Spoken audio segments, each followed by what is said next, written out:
everybody, it's Anthony Raybench here with another Sundance Film Festival roundup. This time I have Dante James. We're going to be talking about the movies we saw, the things we did, and yeah, that's about it.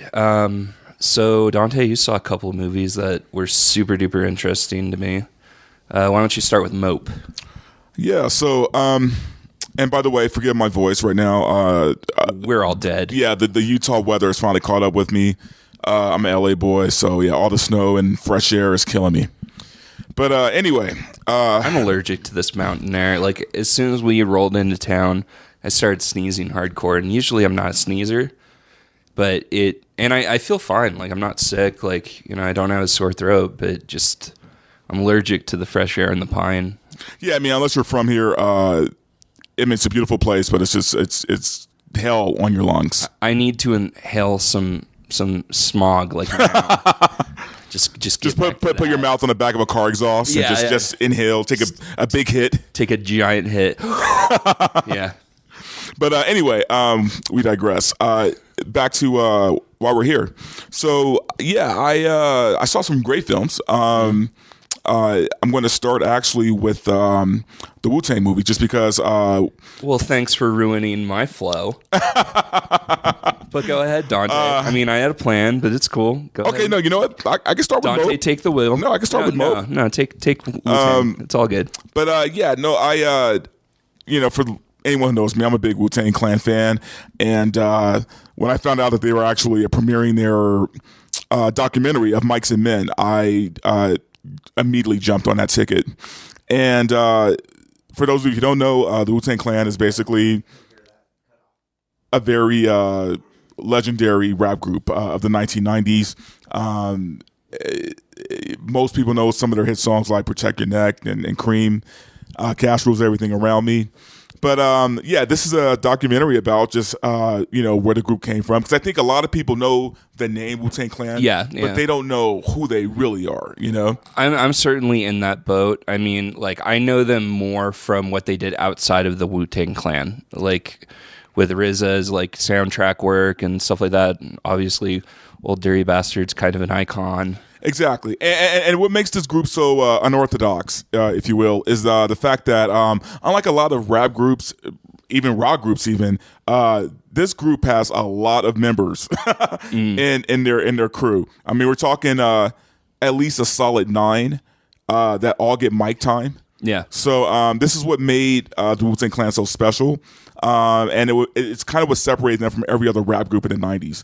Also, just because their music was a lot more, not just, street edge and hardcore. I'm not going to use the term gangster because that's not a thing for the East Coast. Mm-hmm. But they also are very much a product of where they're from, which is Staten Island, which outside of the Wu-Tang Clan, Staten Island, it has not been represented in hip hop that I know of, even since then. So the documentary is basically about just their rise and their beginnings, and some of the members who unfortunately aren't here anymore, like the Old Dirty Bastard, and just hearing the stories about how all these guys just to get their music sold, they couldn't compromise. They couldn't. There are many record labels that wanted them to, shorten the band, or to have someone they considered the star so that they could promote that one person as the star. And these guys held to their vision, and they held to their principles, and they said, you're either going to take all of us or none of us, basically. And that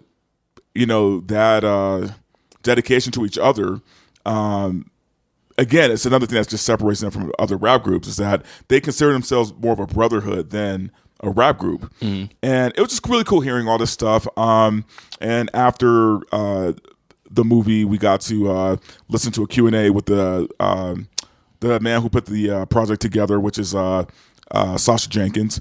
And to our surprise, which is very cool because I didn't know that they were there, he brought up the actual Wu-Tang Clan. And outside of Method Man and maybe one other, the whole group was there, including RZA, Jizza, Ghostface Killer, and You God. I mean, they all those guys were there. So did the documentary touch upon their martial arts kung fu like influence? Yes, in fact, because those guys are hardcore. I mean, you look at the name Wu-Tang. Exactly. And for some of you who don't know, also Wu-Tang is a certain philosophy in Japan, but it was also part of a martial arts series back in like the 70s, like a kung fu series called the Wu-Tang.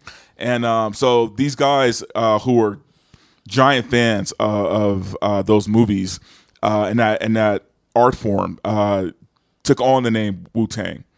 But they changed it, and they changed it to where instead of reflecting a fighting style or a weapon style, it's a rap style, and they wanted the best warriors as part of their group, and so it was very interesting that they touched on that.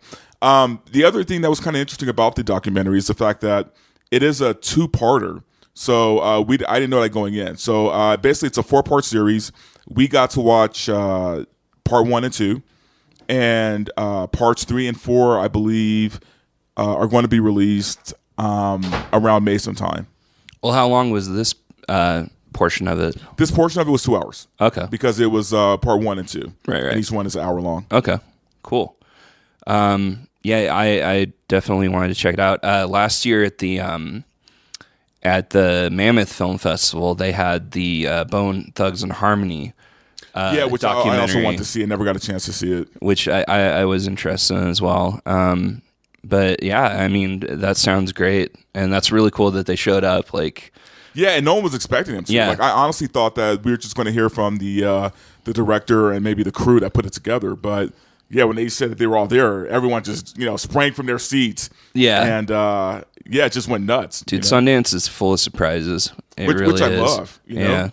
And the other thing I want to mention too is that just the energy in that room, even before the movie began, was just like something I haven't seen at any movie at Sundance. Like people were generally visually excited about this. Yeah. They were chanting Wu-Tang before the movie started. They were quoting rap lyrics from their songs. It was almost like a concert really than an actual movie.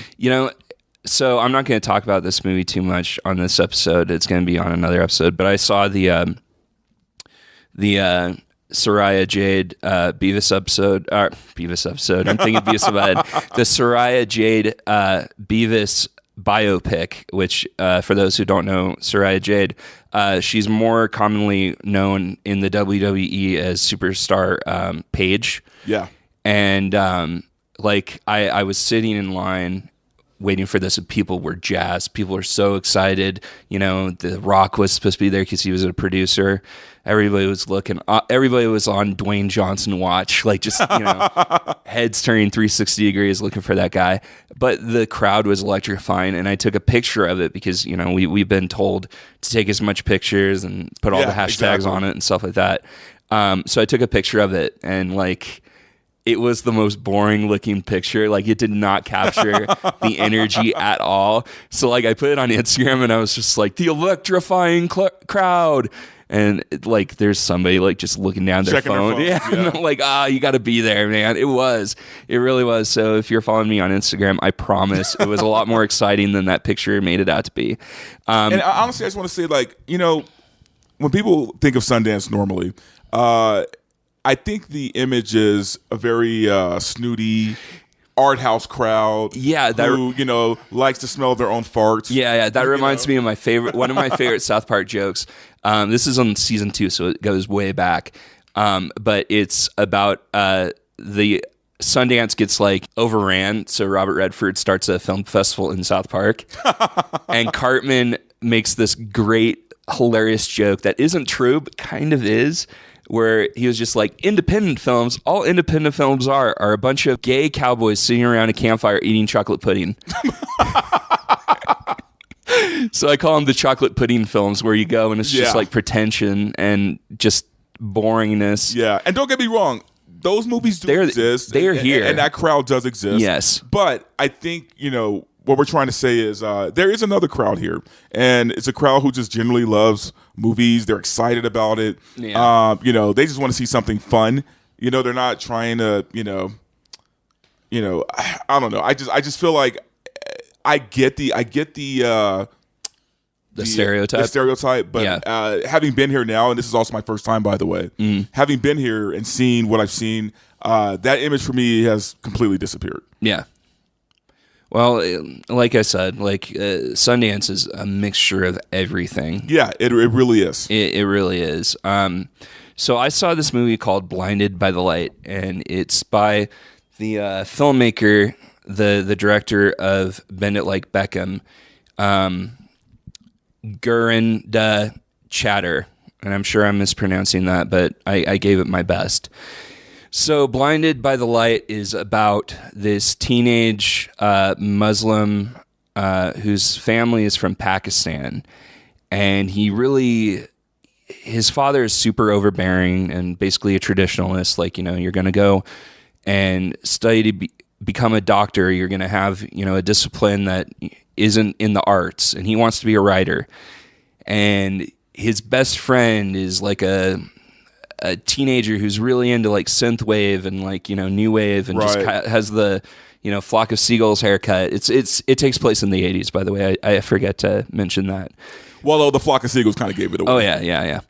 So he also has never had a girlfriend. He's shy and awkward and stuff like that, and he has the stereotypical teacher who's trying to get him to come out of the shell.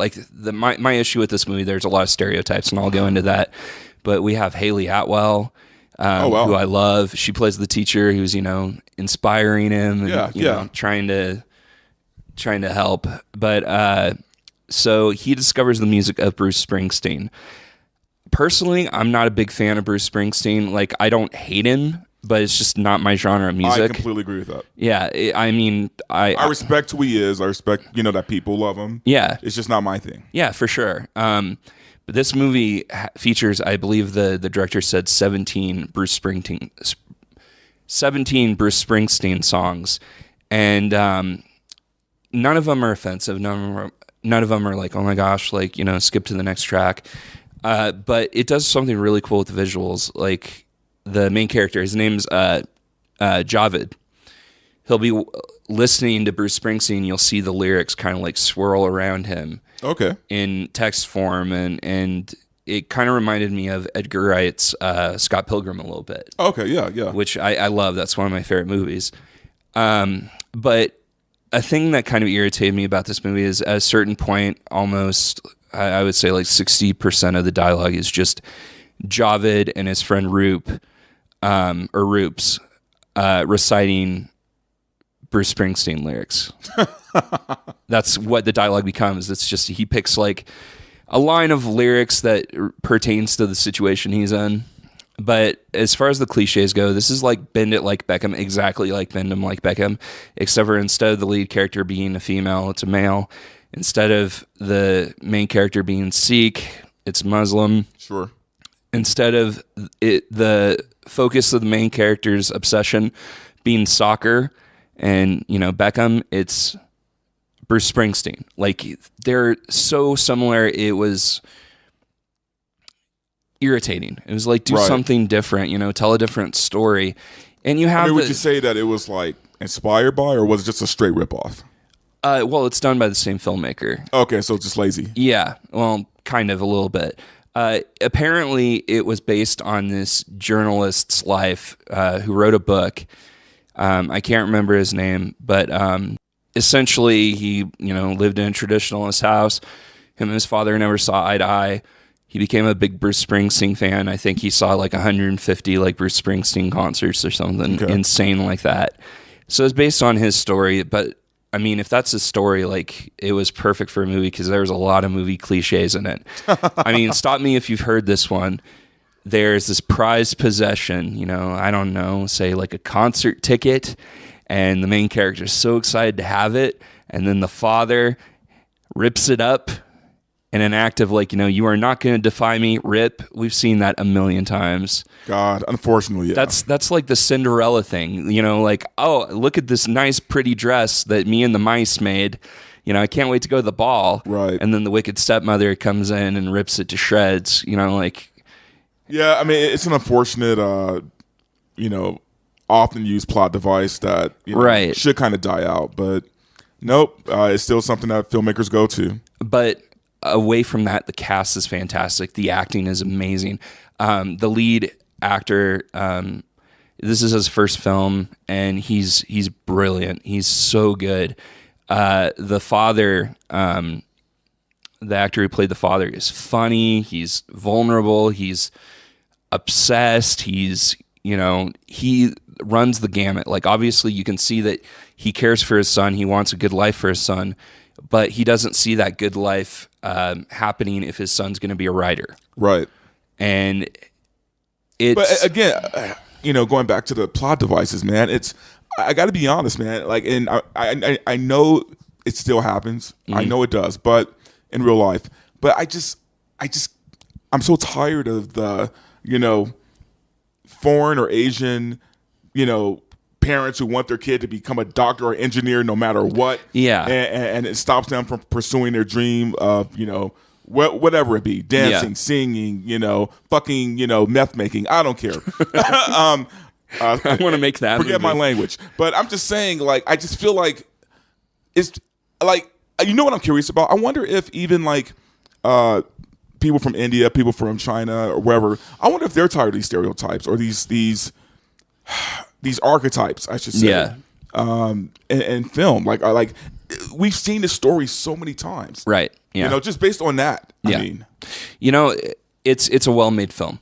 It really is. Despite the familiarities, despite the played out tropes, it's shot beautifully. Like I said, the acting is superb.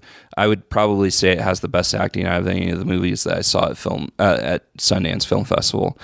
But it's stuff that I've seen a million times before. Yeah. Even if it's done well, it's just too familiar for my taste. But if you love Bruce Springsteen, this is basically a love letter to Bruce and his fans. Me not being a fan, I still got a lot to, enjoy out of it. So I would recommend it. Just, be ready to roll your eyes at all the things you see coming, because there's no deviation. There's no left turn that takes you into different, my favorite movie of the festival so far is the Amazing Jonathan doc, the Untitled Amazing Jonathan doc. And that was a movie that defied expectations. It completely subverted the conventions of a documentary. And I appreciate those films more than the films that kind of feel safe. And this one definitely felt safe. Sundance is like, I just feel like it's a place to not be safe. Right, yeah. Like Sundance to me, like, like I said, this is my first time here. But just, all the years I've dreamt of going to Sundance, I thought this is the place where you see movies that take risk, that aren't, Hollywood, quote unquote. The tagline for the festival, risk independence. Yeah. So it's weird when you see movies that don't at Sundance, Right, yeah. So you saw Mope. Yes, oh my God. I'm excited to hear about Mope, this because I've heard crazy things. So here's the thing. I did write a review about Mope, and I had to struggle quite a bit to not reveal any spoilers in my review. The problem is that this is based on a true story, so it's kind of like Google has already spoiled the ending because it happened. This is a true story that happened. And if I were to put Mope into one word, it would just be batshit. It is nuts, but in the best way possible. Mope was easily the most entertaining movie I've seen since I've been here, and just because you will not find a story like this anywhere. Like it's almost Stranger Than Fiction, where it's just like, how did this really happen? And you're watching it unfold on screen, and for basically the story of Mope is. And it's directed by Lucas Hines. It's a story of a black male porn star. I'm sorry. First of all, let me define what a mope is. Yes. Because I feel like it's a weird title, right? But no, apparently in the porn world, A mope is a wannabe male porn star. These are the guys who get, rounded up in vans to do like a gangbang scene with a girl, or a bukkake, which I'm not going to get into what that is. Google it. Bukkake, Bukake. Google it if you're over 18 if and you're over ready 18, for some wild yes, shit. Yes, please, be grown. But Please, yes. yes, but a mope is one of those guys who Telling kids to look up bukkake yeah, oh on my God, can you Google. imagine? They'll shut us down, man. Yeah. 18 and older, please. Yes, disclaimer. But yeah, a mope is a guy who gets rounded up to be in one of these scenes. And so the story is basically about one of those guys being Steve Driver, who was, I believe, a mixed race. He was black and white, but in the movie, he's just pretty black. A guy who, despite stereotypes, wasn't very well endowed and was actually a pretty bad porn actor, I guess. The other guy who plays his best friend, who is an Asian guy who wants to get in porn, which you rarely see, by the name of Tom Dong. That's the name he chose. And remember, these names are real. Like, these are real life guys who chose these names, so the director wasn't being racist. But anyway, so these guys, their dream in life is to become the biggest male porn stars that have ever walked. And the problem is neither one of these guys are good at what they do. But they managed to find a studio or a company that's willing to, hire them on for niche porn, meaning this particular company does weird porn, like, guys getting kicked in their balls. Like fetish stuff. Yeah, getting pissed on. Weird things like that. So Google it only if you're 18. Yes, only if you're 18. This is where it gets a little dope, folks. But anyway, these guys jump on it because it's like, hey, they're the only company that's going to hire them. Mm-hmm. And I have to keep reiterating this. This is based on a true story. As it turns out, though, Driver, the black guy, he, I guess he has some mental issues that no one picked up on. And as the story progresses, you just see him becoming more and more erratic. You see him losing touch with reality. Like, this guy believes that not only is he a male porn star in his own mind, but that he also believes that he harbors the spirit of a samurai warrior. So there's scenes where he's like just practicing with this samurai sword and going through almost like a routine that he does to pump himself up, and he doesn't take direction well when it comes to the porn shoots or whatever. And he's just really bad at what he does. Where you see Tom Dong, his best friend, adapting more to the behind the camera stuff and facing the reality that he'll never be an on-screen star. Right. So you start to see the divide between these two guys, where at the beginning they were like best friends, and Dong's noticing his friend's behavior and is trying to separate himself from it. And anyway, there's a very terrible outcome for a lot of people involved in this movie. Again, I don't want to give away a spoiler. I didn't do it in the review. I probably shouldn't do it here. So I'm just going to say that it doesn't end well for most of the cast. But what I love about this movie, though, is the fact that, I saw a midnight screening of it, and that theater was on fire. I mean, it was just crazy. It was fun. I feel like I need to just give a shout out to the two stars of the film, Kelly Sarai and Nathan Stewart Jared, who plays Driver, who does just a phenomenal job. I mean, this guy, he commits, man. He's a black British actor, and like most British actors, can do an American accent better than most Americans. And he just really nails the part. David Arquette has like a brief stint in the movie, and he's fantastic. And what's cool is that all the cast was there after. So everyone hit the stage and did a Q&A. And Mope is a movie I would say, if you just like crazy movies, just insane movies like Mandy, starring Nicolas Cage, or just really just off the wall movies. I'm gonna blow your mind. I still haven't seen Mandy. Yeah, you should check it out if you're into that kind of movie. Yeah, everybody says it's great, and it's Nicolas Cage at his cagiest. Nice. I'm on board. No, I've wanted to see it since last year's Sundance. We interviewed the producer and the writer, I believe. It's been a while. I'm sorry if I got that mixed up. But it's been on my radar for a while. I think I actually had money to buy it, but I'm kind of a snob, so I was like, oh, I'll buy it on 4K. And it's not on 4K, so I was just waiting to run into it. I mean, it's basically a grindhouse movie. Yeah. So I don't know if 4K is going to help the movie. It's just one of those things, man. I got to be hoity-toity about something, right? That's fair. Yeah, but I'm definitely going to check out Mandy, especially like when I have time, because there's no time, man. Like we're running ragged here. Yeah, I mean, yeah, exactly. You know, like just trying to, catch all the movies that we actually want to watch. It's a lot to take in, man. So I recommend if you guys do Sundance at some point, choose your schedule wisely. Okay. Choose your movie wisely, because.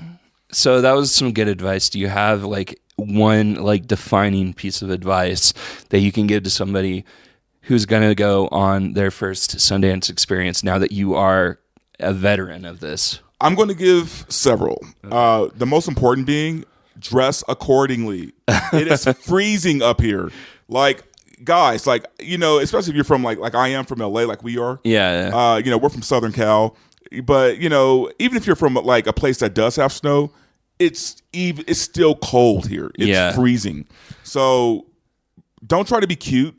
Hey, man, be warm. I'm being adorable because this is t-shirt weather for me. I'm literally wearing a t-shirt. No, I grew up in the Mid-Cal, like the San Luis Obispo area, so it was cold and foggy most of the time. And then when I was a teenager, I lived in the valley that's right below Lake Tahoe, so it snowed and it got very, very cold. So I remember like when it was snowing, like dumping like snow, me and my buddy would go and get Slurpees and show up to class and just be like, "What?" That is insane. Yeah, we're insane people. I've snowboarded in a t-shirt. I've snowboarded in my underwear once. I'll tell you that story off the air because I could still probably get into trouble for it. But yeah, definitely, if you're not warm-blooded like I am, if you're not used to these, temperatures, definitely layer up, dress warm. Yeah, definitely layer up. So what else do you got? The other thing I would highly recommend is just know what movies you really want to watch before you get here, because you're going to be bombarded with so many options, so many choices, and especially if your press publicists are sending us, dozens of emails. We were just talking about the spam. I don't want to say spam, but we get a lot of emails, like too many almost. And, they want us to interview people. They want us to check out their technology. It's overwhelming, and a lot of things just kind of get, buried under the pile. So if there's any publicists listening to this and we didn't, respond or anything like that, just know that, you are one of, literally dozens a day. Exactly. So and don't take it personal. Film Threat does not hate you. Exactly. And I would say the most important thing here, honestly, is just manage your expectations. Like any kind of festival or convention, there's going to be hiccups. There's going to be snafus where, you're supposed to get into a place and for some reason you're not on the list to get into that place. Or maybe just something simple like you want to go have dinner, but every restaurant is overcrowded because of the festival. Because this is a small town. Just manage your expectations. Go into it like, I'm just happy to be here and things are going to go wrong. I expect that. And well, to piggyback off of that, I mean, last night I picked you up because you were looking at the Lyft prices and they were like $50 for a Lyft ride. It was not good. So these things happen. I actually had a meeting to go to at 3:30. I left on the public transit because the public transportation here is great. It is. It actually really is good. But when traffic is bad, you run into problems like I did where, you have to wait 40 minutes to catch the bus that's taking you to where you go. In 40 minutes, the bus shows up, it's packed, no one can get on. Yeah. Those kind of things happen. There's bad road conditions. The police are doing a detour.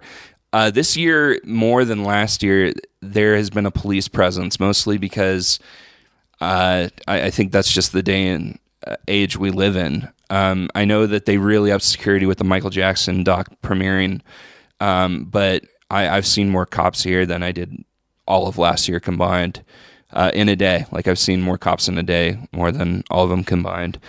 So that really kind of it puts a damper on travel expectations. Sure. So keep that in mind. I mean, and a way to honestly just avoid that kind of thing is, like I said, if you know your schedule and you know what you want to go watch, always get there. Try to get there like an hour before. Even if you're just hanging out, it's fun because you're talking to people. There's usually free coffee at most of these places. So, and most of the people are really cool. Who's the coolest, and we have to give them props. The volunteers. Oh, the volunteers. The volunteers are so helpful. I mean, we went to Comic-Con together last year, and you remember how unhelpful the Comic-Con volunteers were. Don't even get me started on those guys, man. Those guys need to step up their game. You go to them and you're like, hey, where's the room, blah, blah, blah. And they're like, I have no clue. And it's like, why are you here? Why are you here? But no, I will agree that the Sundance helpers, they've gone like above and beyond. Like there's times I feel like I should tip them because for sure. They are doing a phenomenal job here. Yeah, definitely. All right, well, we've given advice, we've given movie reviews. I mean, I think it's time to wrap up this little roundup. Yeah, it was fun, and like I said, I don't know if I'm going to be on any further podcasts today, but if I don't, I just want to say, guys, definitely, if you get a chance to come to Sundance, come. You'll enjoy it.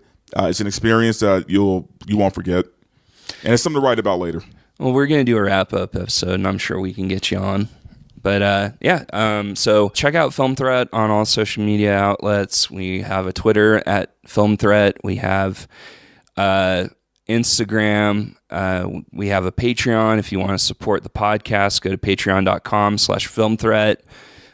Dante, you want to plug your social media? Yeah, you can find me on Instagram and Twitter under Don't Troll Dante. Exactly how it sounds. I'm on Twitter at This Game Cheats, and we're using the hashtags hashtag Sundance, hashtag Film Threat, hashtag Film Threat Podcast, hashtag Film Threat Sundance. Film Threat Sundance, yes, and that's where hashtag Film Threat Sundance is where you can find most of our pictures. Basically. Right. We've been taking tons of pictures. Follow us on those, and let's get out of here.